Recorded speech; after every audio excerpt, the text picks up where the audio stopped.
At the tender age of 27, I participated in a leadership development program which changed my life and the trajectory of my career forever. The emphasis of the program was on having a positive mental attitude, being self-motivated, and being goal-directed. I really took to the positive mental attitude part. They called it PMA, positive mental attitude. I also learned at that time that we're not going to be any better off 5 years from now than we are now, except for the books we read and the people we associate with. Well, two books that I read right away were Success Through a Positive Mental Attitude by Clement Stone and Napoleon Hill, and the other book was The Power of Positive Thinking by Norman Vincent Peale. Clement Stone was quoted in the book as saying, "There is little difference between successful people and unsuccessful people. The little difference is attitude. The big difference is whether it's positive or negative." And I really took to the positive attitude part. Norman Vincent Peale said that you change your thoughts, you change your world. Well, if you put another word in there and you say change your attitude, you change your world. And I believe that, and I hope you do too. Now, having a positive mental attitude means that you look for opportunities in every challenge. It means you focus on your strengths instead of your weaknesses. It means you see the good in people, including yourself, maybe especially yourself. Now, when we take a look at success, success comes from the results that we get, and the results that we get comes from our behaviors, the way we act, what we do. There's an old saying that says, if you do what you've always done, you'll get what you've always gotten. So if you want to do something better, you have to do something different. And that requires change, and change can be scary. But if you have the right attitude, you can take advantage of change and turn it into your favor. Now, today's results come from either yesterday's behavior or today's behavior. Tomorrow's results or future results are going to come from future behavior. So it does require that we do something different. Our behavior is driven by our attitude. And our attitude is the way we think. So the way we act and the way we think determines the results we get and the success that we enjoy. Now, my definition of attitude, and I learned it in that leadership development program, is that attitude is a habit of thought.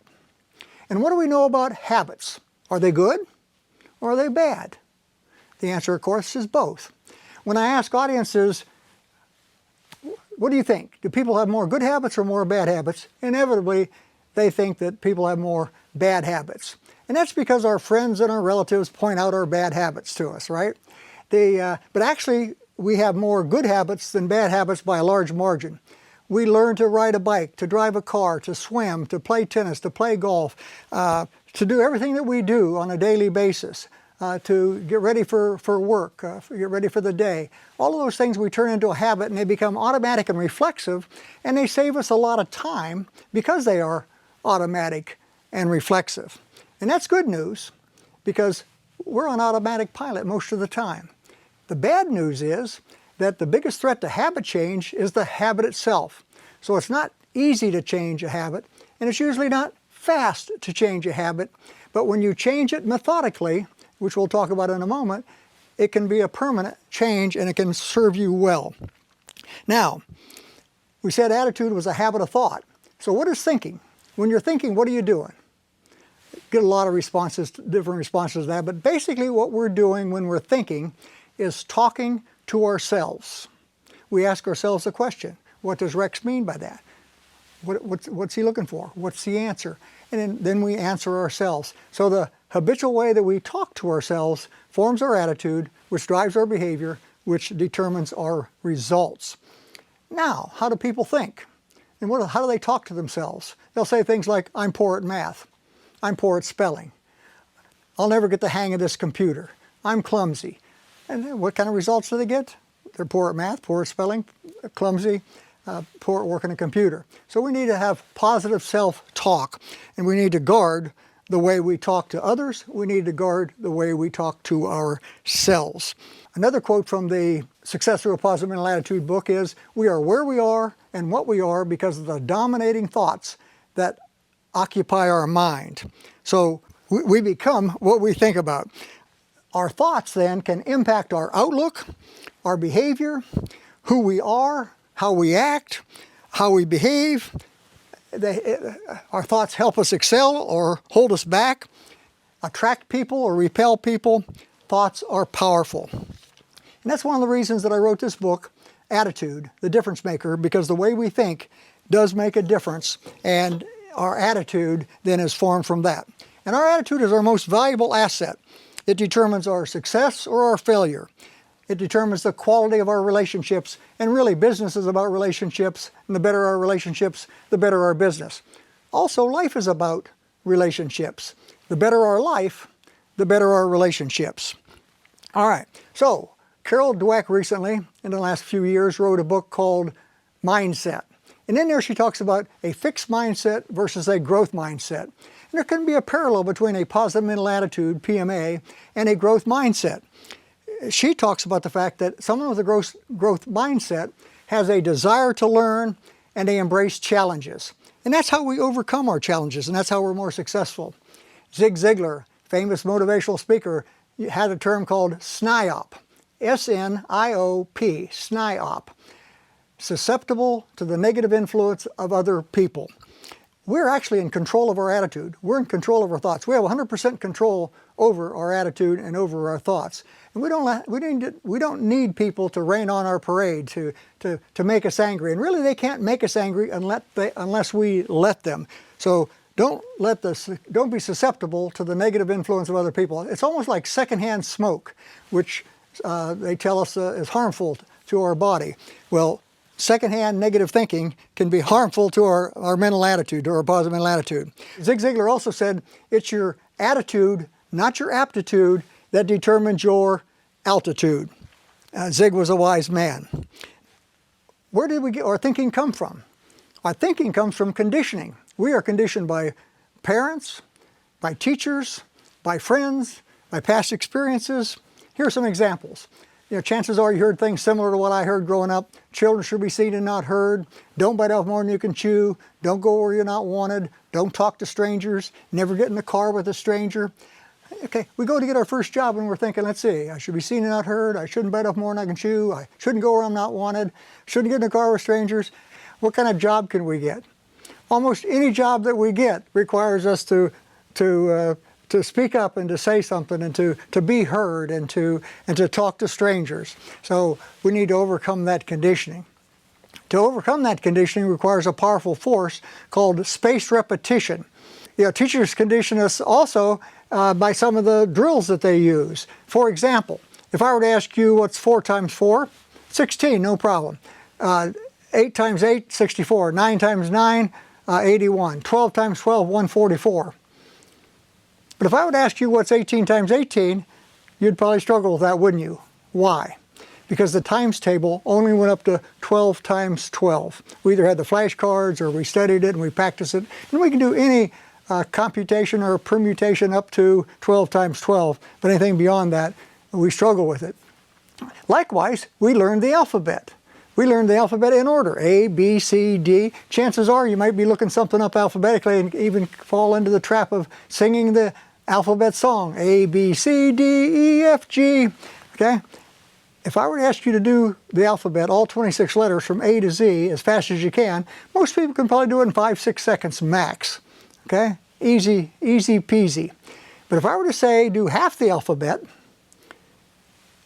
and you start with A and you do every other letter, it's going to take you probably twice as long, maybe 3 times as long, because you say things like A, skip the B, C, skip the D, E, skip the F, etc., because we learned it in order and you do it any way different, and you lose the power. So spaced repetition is powerful, and to change a habit requires spaced repetition to where you hear things at a regular interval.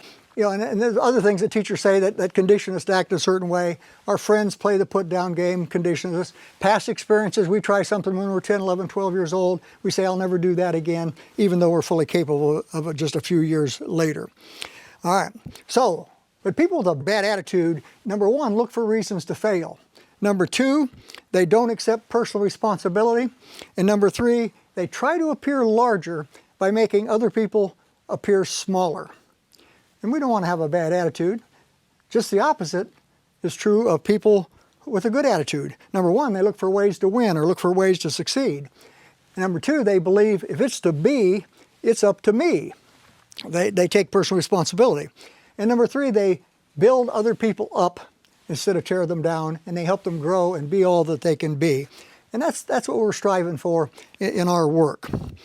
Keith Harrell was a motivational speaker who wrote a book called Attitude is Everything. And in that, he suggested having an attitude tune-up on a regular basis, just like you tune up an engine or tune a piano or tune anything.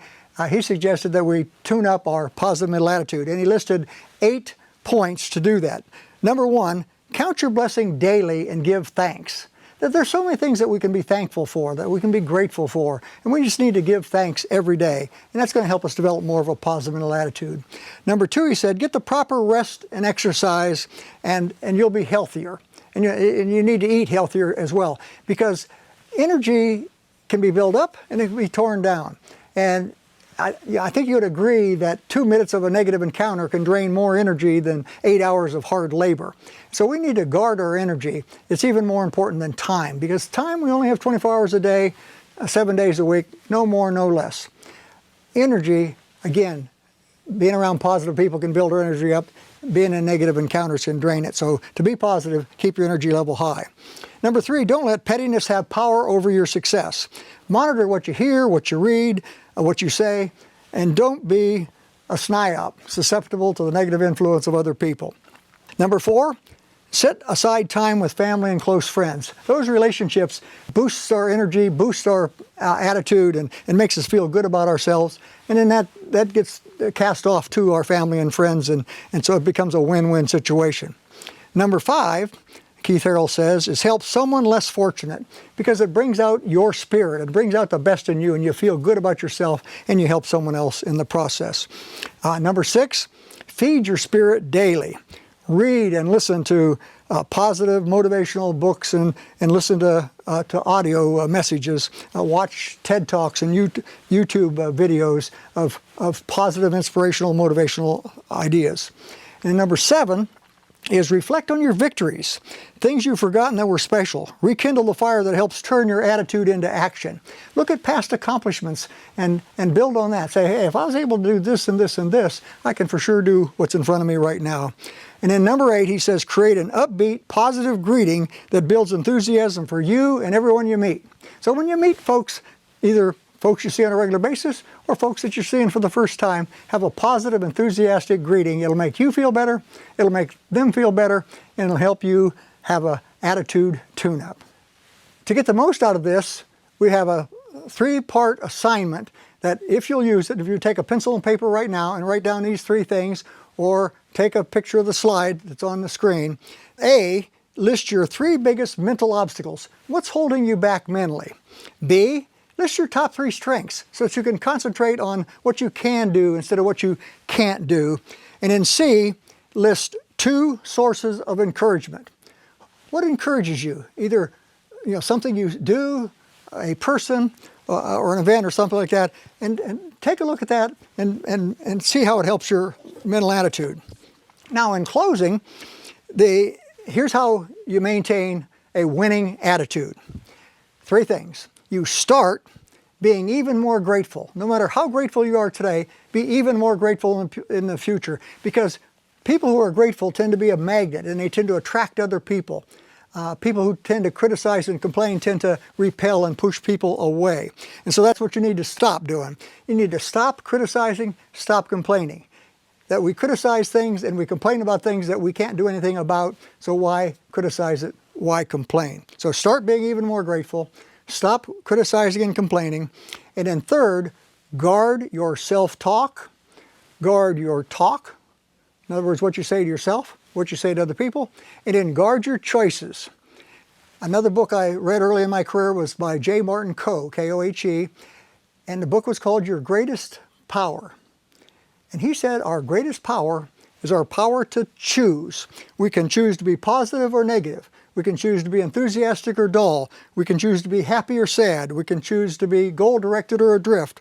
We can choose to help people or hurt people. We can choose to be green and growing or ripe and rotting.